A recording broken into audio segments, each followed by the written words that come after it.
Magandang hapon po mga kababayan. Kayo'y nakikinig dito lamang sa Radyo Migrante. Ako po si Waynes, kasama nyo sa kwentuhan at sa pagsaserbisyo sa bayan. Ako naman po si Julie, mapagpalayang pagbati po sa inyong lahat, lalong-lalo na sa mga kababayan nating migrante sa bawat sulok ng mundo. Samahan nyo kami sa ating episode 46 ngayong February 4, 2024 at ating alamin ang kasaysayan ng pakikibaka ng mga Pilipino laban sa mga dayuhang mananakop. So today, we will talk about this week's top news dito sa Canada at sa Pilipinas. Mapakikinggan din natin ang isang tula mula kay Merly Alunan and then makikinig tayo sa pulso ng mga umattend sa 11th General Assembly ng Anakbayan, Toronto. At syempre, hindi po matatapos ang ating episode kung wala ang Pinoy Tayo segment kung saan mapakikinggan natin ang interview with Lian, ang chairperson of Anakbayan Toronto, and with Jules, ang chairperson ng Anakbayan Scarborough. And then, we'll cap it off with the latest community listings sa GTA. So tara, simulan na natin para sa ating top news this week. Para sa unang balita, patungkol sa quote-unquote world war sa pagitan ng dating Presidente Duterte at kasalukuyang Presidente na si Marcos Jr. Ito po ang statement ng Migrante International. Quote, as far as overseas Filipino workers and Filipino migrants are concerned, si Marcos Jr. ay crony pa rin ni Duterte. Ang kasalukuyang Pangulo ay walang nagawang makabuluhan para idistansya ang kanyang sarili sa kanyang hinalinhan. Bagamat hindi direktang inendorso ni Duterte si Marcos Jr. noong 2022 elections, alam nating mga migranteng Pilipino na ang kanyang buong makinarya, political, grassroots, publicity at iba pa ay sumuporta sa anak ng dating diktador. To a larger extent, utang ni Marcos Jr. ang pagkapangulo kay Duterte. Matapos mahalal, sinunod lamang ni Marcos Jr. ang mga patakaran ni Duterte sa mga migranteng Pilipino. Pinaandar ni Marcos ang Department of Migrant Workers. Kung maalala natin, nilagdaan ito ni Duterte na maging batas. Pinaigting ni Marcos ang pagpapatupad ng Labor Export Program ng gobyerno para makabawi sa pagbawas sa OFW deployment noong pandemya. Ipinagpatuloy niya ang paggigipit sa mga migranteng aktivista. Kailangan isagawa ni Marcos Jr. ang mga aksyon at patakarang pabor sa mga migrante at mamamayang Pilipino at ipakita ang kanyang pagkakaiba kay Duterte. Kung mabibigo siyang gawin ng mga ito, ang kasalukuyang world war ay maingay lamang na pamumulitika sa mga pinakapangit na paksyon ng naghaharing uri na nagpupuntirya para sa mga posisyon sa elektoral. Kung mabibigo siyang gawin ng mga ito, patuloy siyang kampon ni Duterte. Unquote. Ayan po ang statement ng Migrante International. Bisitahin lang po ang kanilang page para sa kabuoang statement. Ayon nga kay Nery Colmenares, bagamat nananatiling napakalakas ang puwersa ng Chacha, ang katotohanan na ang mga Duterte ay hayagang sumalungat sa Chacha ay tiyak na nagpapakita na ang alyansa ng Marcos Duterte ay tapos na. At tiyak na magpapahina sa suporta ng Chacha sa Mindanao. Gayunpaman, dapat tayong mag-ingat kay dating President Duterte. Hindi na makakalimutan na itinutulak din niya ang Chacha noong siya ay Pangulo. Ang mga puwersang anti-Chacha ay dapat umasa sa kanilang sarili sa halip na sa mga naglalaban ng paksyon ng mga piling tao. Ito naman po ang pahayag ni Zenaida Soriano, ang tagapangulo ng Amihan National Federation of Peasant Women. Quote, nananawagan ang kababaihang magbubukid sa mamamayang Pilipino na maging vigilant at huwag magpaninlang sa hidwaan ng Marcos at Duterte ngayon. Klaro ang kanilang mga patutsada sa isa't isa bilang pagmamalinis para makapanatili sa puder. At sa kabilang banda, mananatiling biktima ang taong bayan. Unquote. At para po sa pangalawang balita mula sa Pinoy Weekly, ICJ sa Israel, itigil ang henosidyo laban sa mga Palestino. Inutusan ng International Court of Justice ang Israel na itigil ang mga hakbanging magdudulot ng genocide ng mga Palestino. Walang iniutos na ceasefire, ngunit sa paunang hatol ng ICJ sa isinampang kasong genocide ng South Africa laban sa Israel, sinabi nitong, una, may jurisdiction ang ICJ na hatulan ng kaso. Pangalawa, dapat gumawa ng hakbang ang Israel para mapigilan ang mga acts of genocide sa Gaza Strip. Kailangan itong mag-ulat makalipas ang 1 buwan. Pangatlo, dapat pigilan at panagutin ng Israel ang mga pahayag at pag-uudyok ng genocide.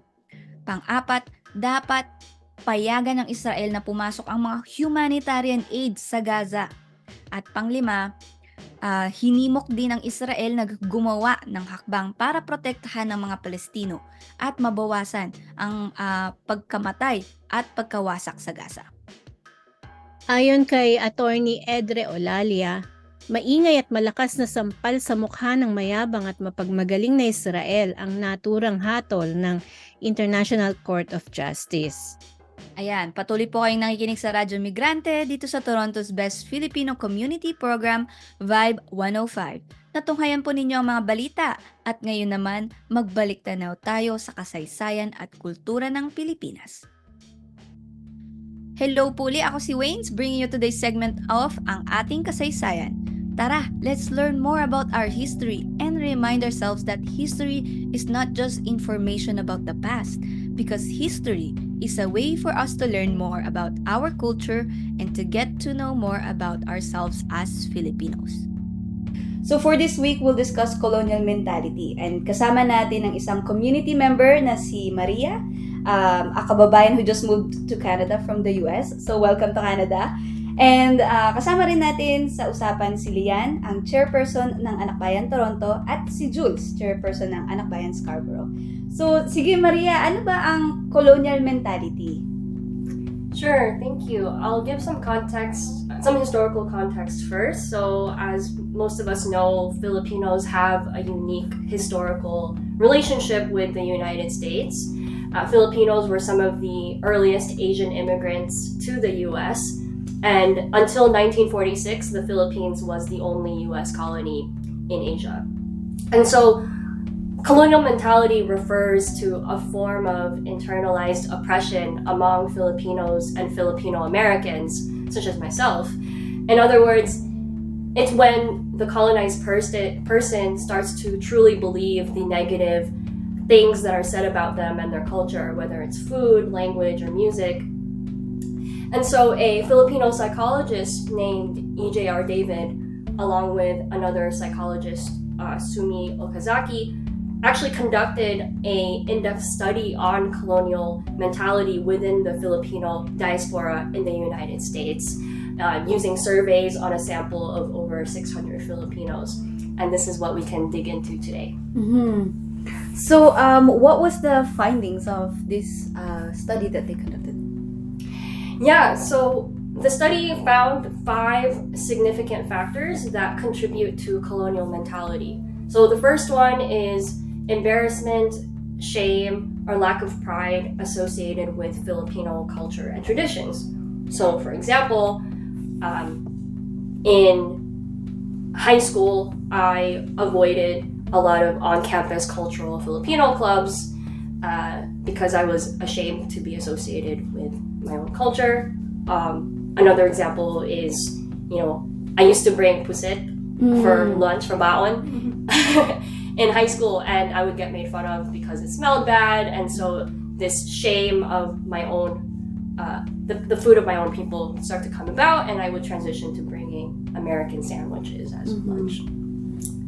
We can get into more examples of that later. Do you want to stop and talk about each one first, or just keep listing the 5 factors and going Siguro, let's just keep going with the 5 factors. Okay.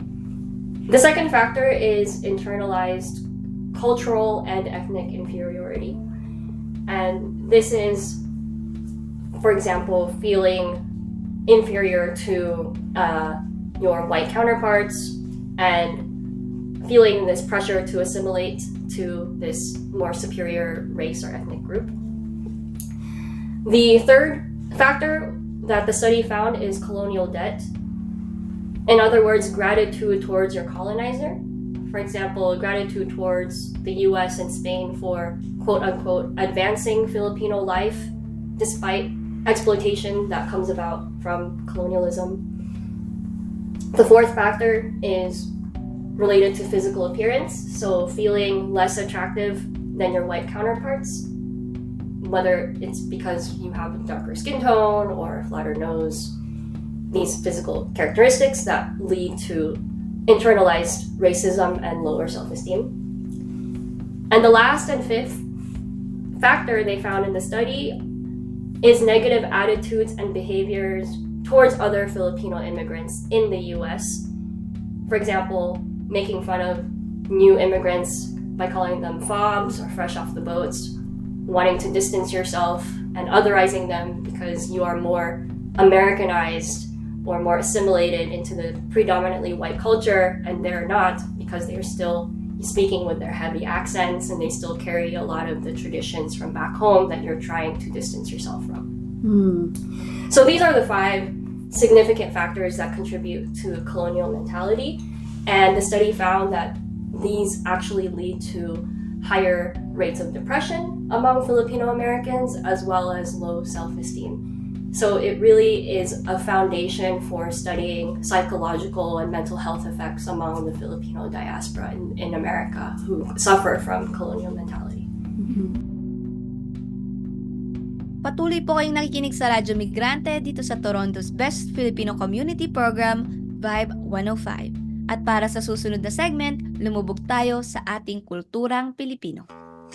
Ngayon naman para sa kulturang Pilipino, ako po si Julie. Nais nyo bang makadiskubre ng mga makabuluhang kanta at tula mula sa iba't ibang musikero at makata? Ang segment na ito ay magsisilbing espasyo para sa iba't ibang pagtatanghal ng mga talento ng ating kababayang Pilipino. Para po sa linggong ito, amin pong babasahin ang isa sa napakaraming tula na isinulat ng Filipina poet na si Merly Alunan. Siya ay pinanganak sa Dingle, Iloilo at siya ay nagtapos sa Silliman University na may MA sa Creative Writing noong 1974. Siya ay Professor Emeritus ng University of the Philippines Visayas sa Tacloban at siya ngayon ay 80 years old na at nakatira sa Tacloban City. Balangiga, Samar, August 8, 1901. The Balangiga Massacre was an incident in 1901 in the town of the same name during the Philippine-American War. We live by a jungle wilder than you could imagine. Tall trees keep the ground below always in shadow. Strange creatures crawl under the bushes, butterflies with wingspans wide as dinner plates. Bats hang upside down on every branch. All day long the noise of birds, 1,000 invisible insects. Pythons and lizards crawl to the village at night. They steal chickens. Sometimes a dog or cat disappears. Nights I can't sleep thinking of this. I tell you nothing here grows in moderation. Plants with leaves so wide you can wrap an infant in them. The all-year sun, of rain pouring down, like rivers from the sky. Storms here can blow a man clear to the other side of the island. The leeches, I've seen them before they've fed, thin as pencil lead. They hide under the jungle leaves. When a warm body approaches, they allow themselves to fall. They drop on your head, shoulders, back. They'd crawl into your ears, nostrils, your anus, and quietly begin sucking your blood until they swell to finger size, at least. Imagine thousands of them feeding off you as you sleep, and you not knowing anything until they've sucked you dry. The people are short, small-boned, thin, but agile and very strong. They can walk and run fast, climb trees with ease. They're always telling stories to one another while drinking palm toddy. They love to sing and dance. Wherever they go, Men and women, both, they carry a long knife called Zanzibar, even the children. They can endure long hours of work. They can carry packs twice their weight and size. They go to church and pray a lot. Who can blame them? Danger all around, all the time. But they're quick to laugh and quicker to tears. Are they brave? What makes them angry? What could they do if they're enraged? This last nobody would want to find out. Muli, ako po si Julie, lagi niyong maaasahan na maghahandog ng makabuluhang musika, tula, at marami pang iba na nagdiriwang ng kulturang Pilipino dito lang sa Radio Migrante 105.5 FM. Sa ating pulso segment, pakinggan natin ang mga saloobin ng ating mga kababayan na umattend ng 11th General Assembly ng Anak Bayan Toronto noong January 27, 2024. Hi, my name's Amelia, and I use she/her pronouns, and I'm part of Anak Bayan Toronto. How are you feeling at your first General Assembly? I'm really excited. It's really cool to see how many people came and how many different orgs there are in solidarity. Yeah, and I just met a couple people who have been part of it for a long time, which is really exciting. I feel like I have a lot to learn, and there's a lot of good opportunity for institutional knowledge sharing. And I also just feel really inspired when I see people who that the evidence is in the way they live their lives, that they have dedicated their life to social progress and revolution, and that there are tangible victories at times, even though it can feel hard to stay motivated for a lot of people, I think. Yeah, I'm Aiden from the Canada-Philippines Solidarity Organization. I'm here to show solidarity and support for Anak Bayan Toronto at their 11th General Assembly. Right now we just did the solidarity speeches, so I was excited to see all the support that came from other organizations, and I'm really excited to see what happens in the elections this year. Why is it important for Canadians to become solidarity activists with the Philippines? There's a lot of good reasons. I think that the Philippines is leading the fight for decolonization and against imperialism worldwide, and so it's an important issue for all of us to care about. And they also, have the state in the Philippines has a terrible human rights track record, and so it's something that needs to be paid attention to by all people, because Canada sends a lot of support for that military as well. My name is Danilo. I'm from Migrante Canada, from Edmonton, Alberta, the current chairperson of Migrante Canada. It's good to see na dumadami yung bilang ng youth, dahil nakikita ko with our youth today, matatalino the uniqueness of the youth, the way na mag-organize ang anak bayan dito is nakaka-impress, nakaka-overwhelm, dahil nakaka-proud, ako bilang aktivista.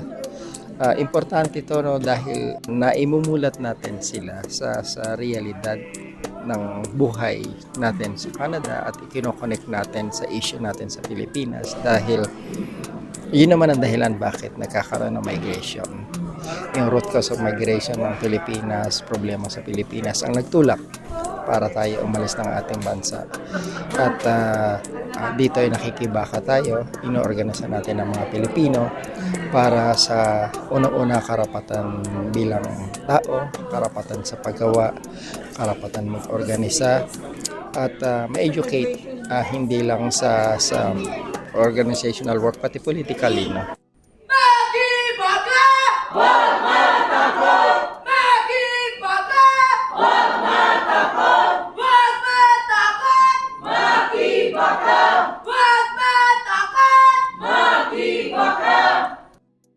At yan po ang ating pulso segment sa linggong ito.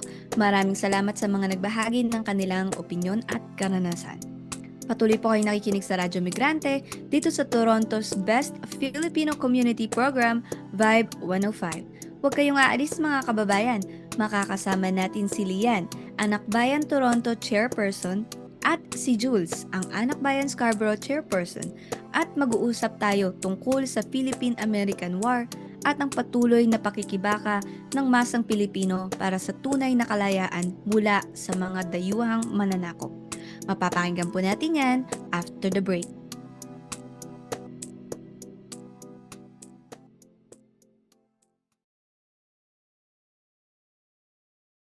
Ayan, ako po ang inyong host, si Waynes, sa ating Pinoy Tayo segment or Pinoy Talakayan at Usapan. Dito natin mapakikinggan ang talambuhay ng ating mga kababayan na migrant workers, international students at iba pa. Halina't pakinggan natin ang fresh na perspectives ng ating mga kababayang Pilipino. Para sa linggong ito, dalawa ang ating mga kapanayam. Kasama natin si Lian, ang bagong chairperson ng Anakbayan Toronto, at si Jules, ang current chairperson ng Anakbayan Scarborough. I'm sure familiar na kayo sa boses ng mga ito dahil madalas din silang mag-volunteer dito sa Radyo Migrante. Pero today, kasama natin sila bilang mga leader ng progresibong youth organizations dito sa Toronto. Welcome back sa Radyo Migrante, Lian at Jules. Sige, pakibati na lang ating listeners at pakilala niyo na rin ang inyong sarili. Hello, magandang hapon po sa lahat ng mga tagapakinig. Kagaya ng sinabi ni Wayne, ako si Lian, ang bagong chairperson ng Anakbayan Toronto. Yun po. Magandang hapon sa ulit sa ating mga listeners. Sana ay kayo ay okay ngayong hapon. Ako si Jules, ang current chairperson ng Anakbayan Scarborough. Ayun, so ang tema natin ngayong linggo ay Philippine Revolution Against US Colonizers, the Philippine-American War, no? Ano ba itong Philippine-American War?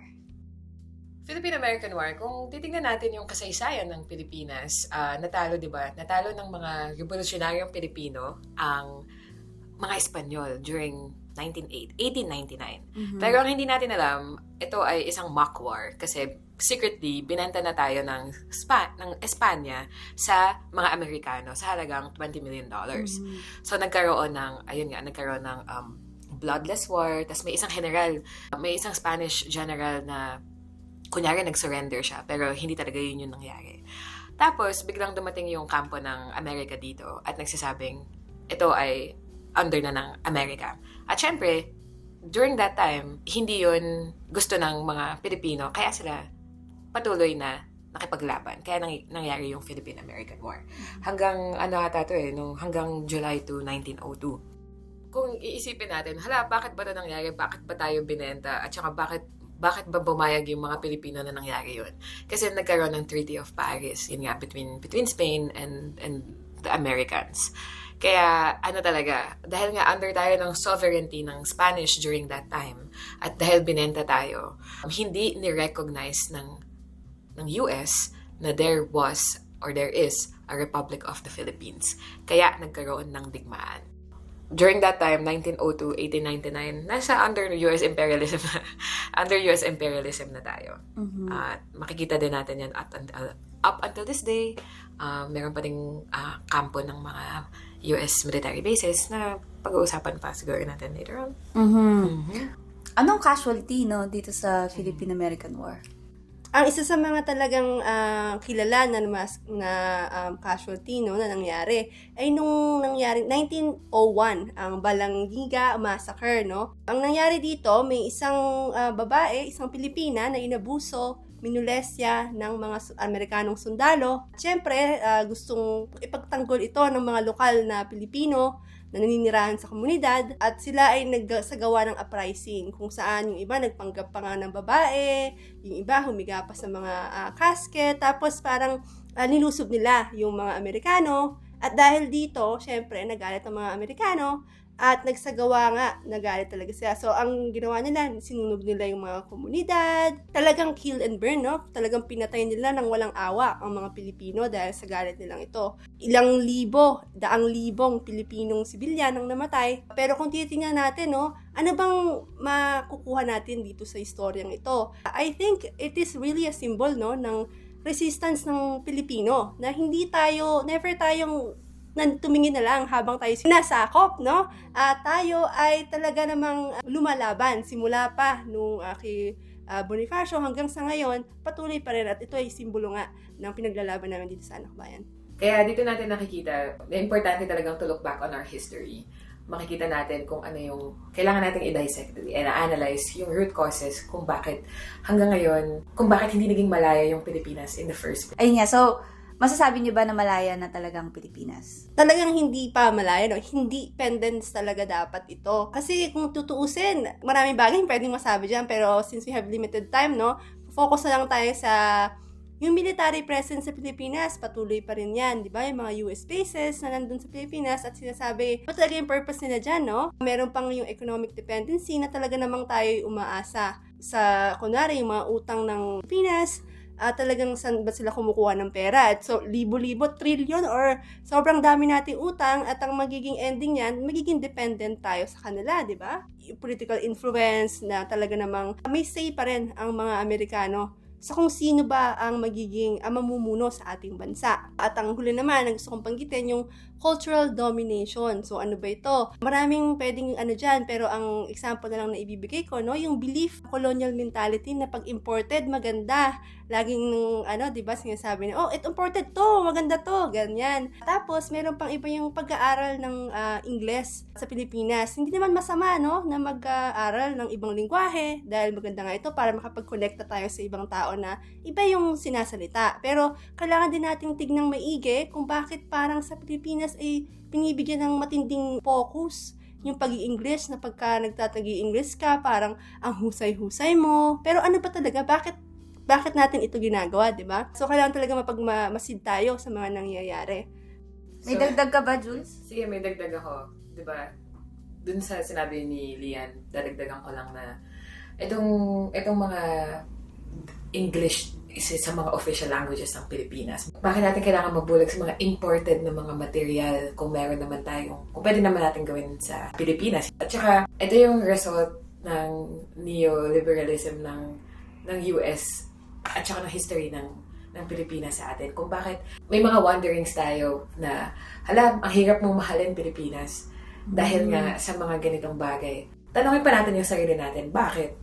Kasi hindi mahirap mahalin ang Pilipinas. Mahirap tanggapin yung mga atrocities na ginawa ng mga banyaga sa bansa natin. To dagdag lang din dun sa Ingles, no? Kasi napapansin din yung mga pagbabago ngayon sa ating curriculum, no? Yung pag-aaral natin ay para sa ikabubuti ng bansa. Kasi ang nangyayari ngayon, yung pag-aaral, inihahanda tayo para maging cheap labor, no?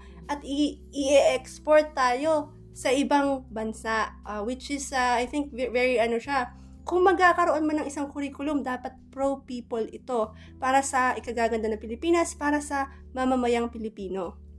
Ayun, napakagandang mga ehemplo ng pagpapakita kung bakit nga pa hanggang sa ngayon, hindi pa tunay na malayang Pilipinas o kung bakit may patuloy na paglaban para sa tunay na kalayaan ng Pilipinas.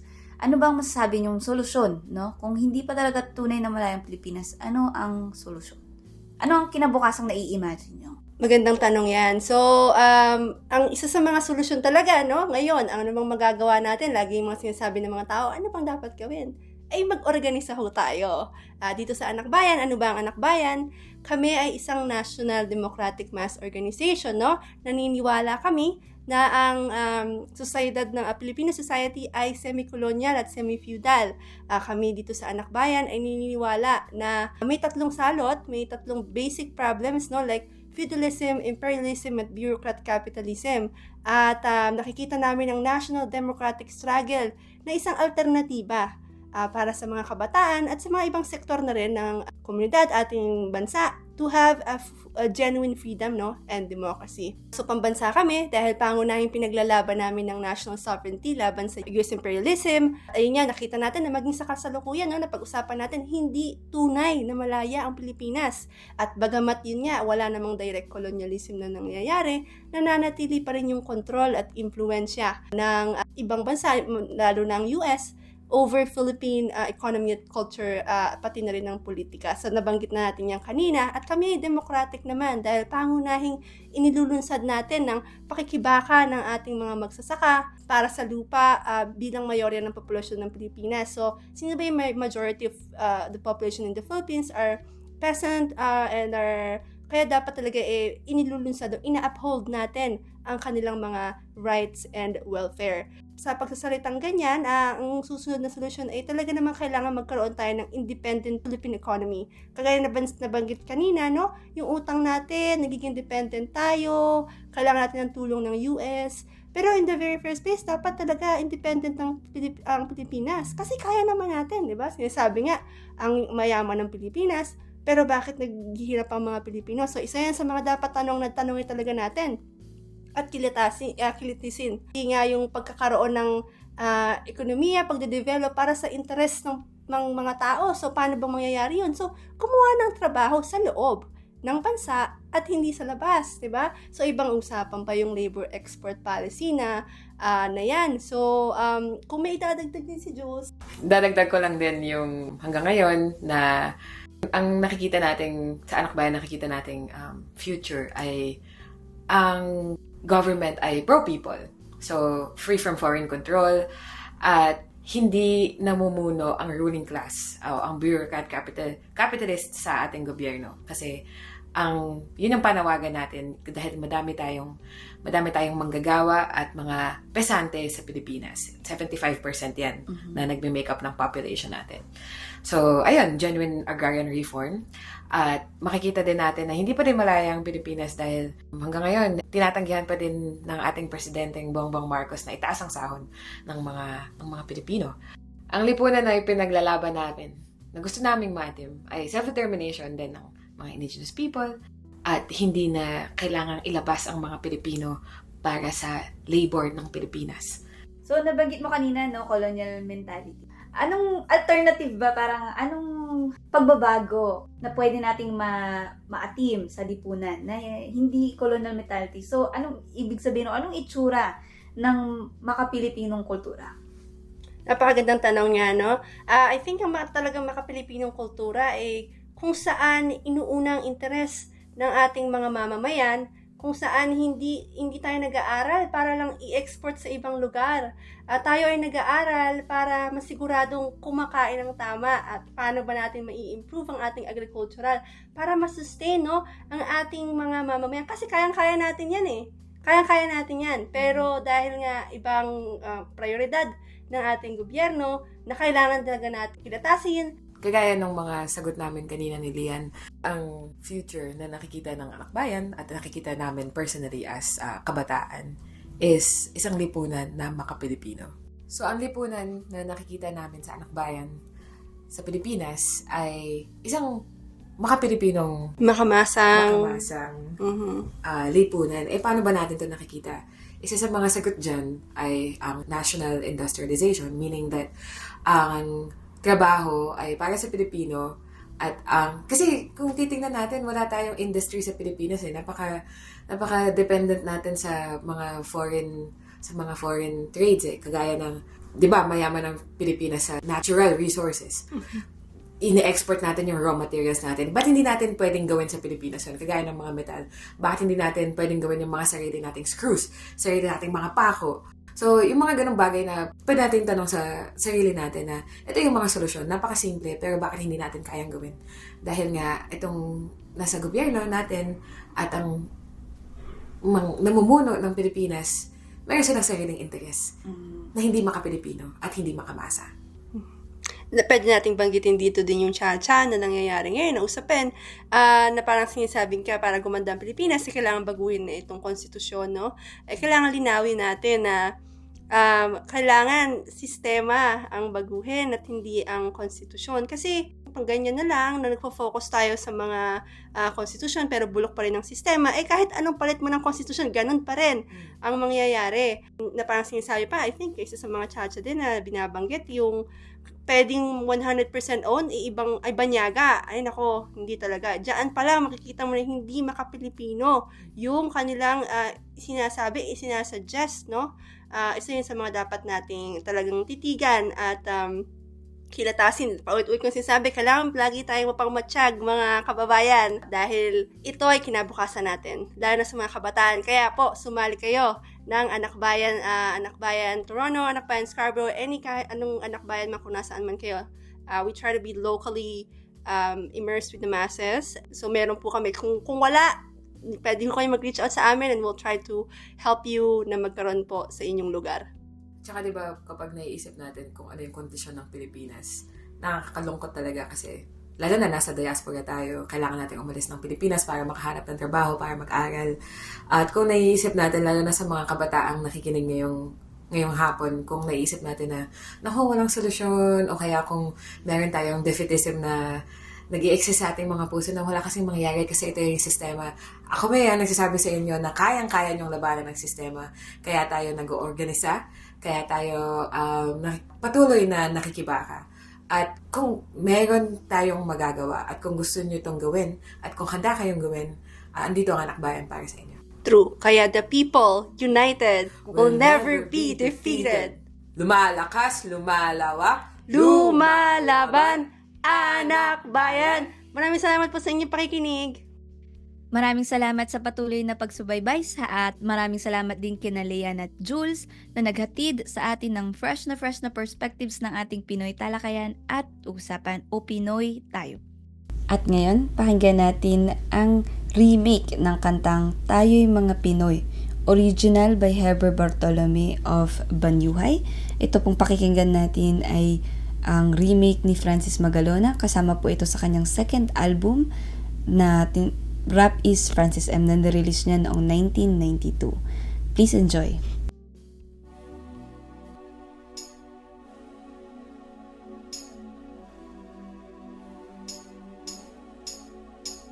Tayo'y mga Pinoy, tayo'y hindi kano. Huwag kang mahiya kung ang ilong mo ay pango.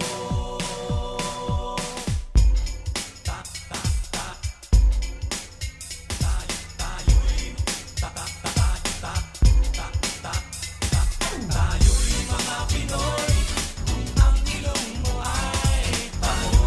Mga Pinoy, tayo'y mga Pinoy, tayo'y hindi kano.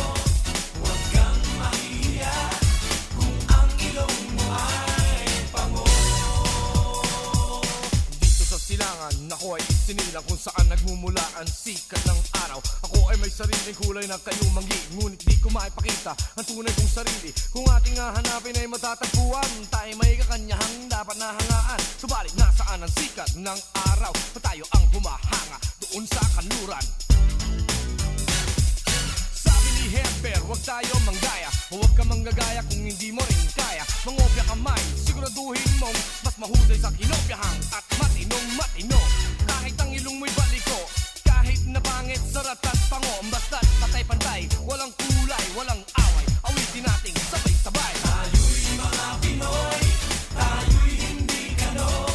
Huwag kang mahihiya kung ang ilong mo ay pango. Ako'y Pinoy sa isip at puso't damdamin, at may paniwala sa sariling ating gawaing Pinoy. May pagmamalaki, isigaw sa mundo at ipagsabi na dito sa silangan ako ay isinila kung saan nagmumula ang sikat ng araw. Ako ay may sariling kulay na kayo manggi, ngunit di ko maipakita ang tunay kong sarili. Sabi ni Heber, huwag tayo manggaya, huwag ka manggagaya kung hindi mo rin kaya. Mangopya kamay, siguraduhin mong mas mahusay sa kinopyahang at matino. Kahit ang ilong mo'y baliko, kahit na pangit, sarat at pango, basta't patay-pantay, walang kulay, walang away, awitin natin sabay-sabay. Tayo'y mga Pinoy, tayo'y hindi kano. Huwag kang mahihiya kung ang ilong mo ay pango.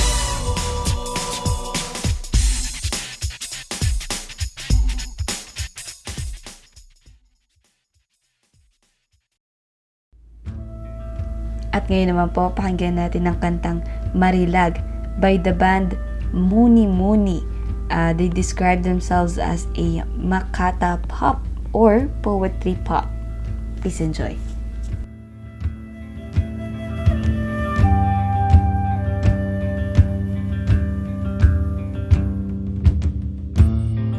Itim sa bughawan, puti sa dilaw.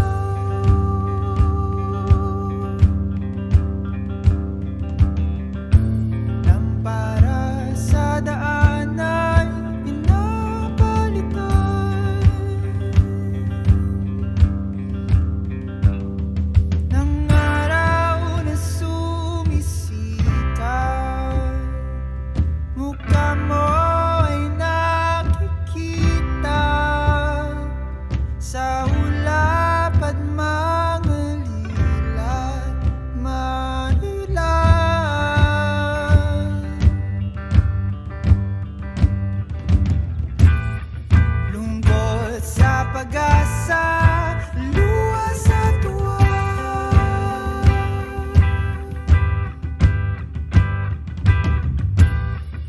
lamig ng gabi ay pinabalikan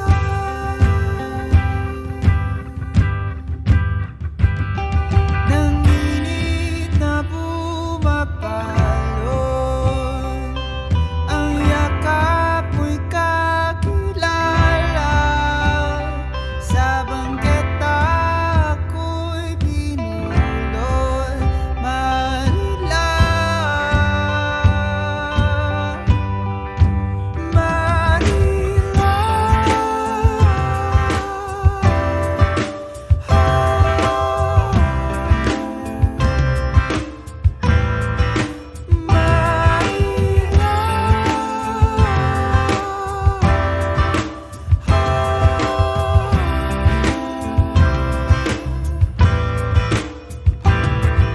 hindi maitatago,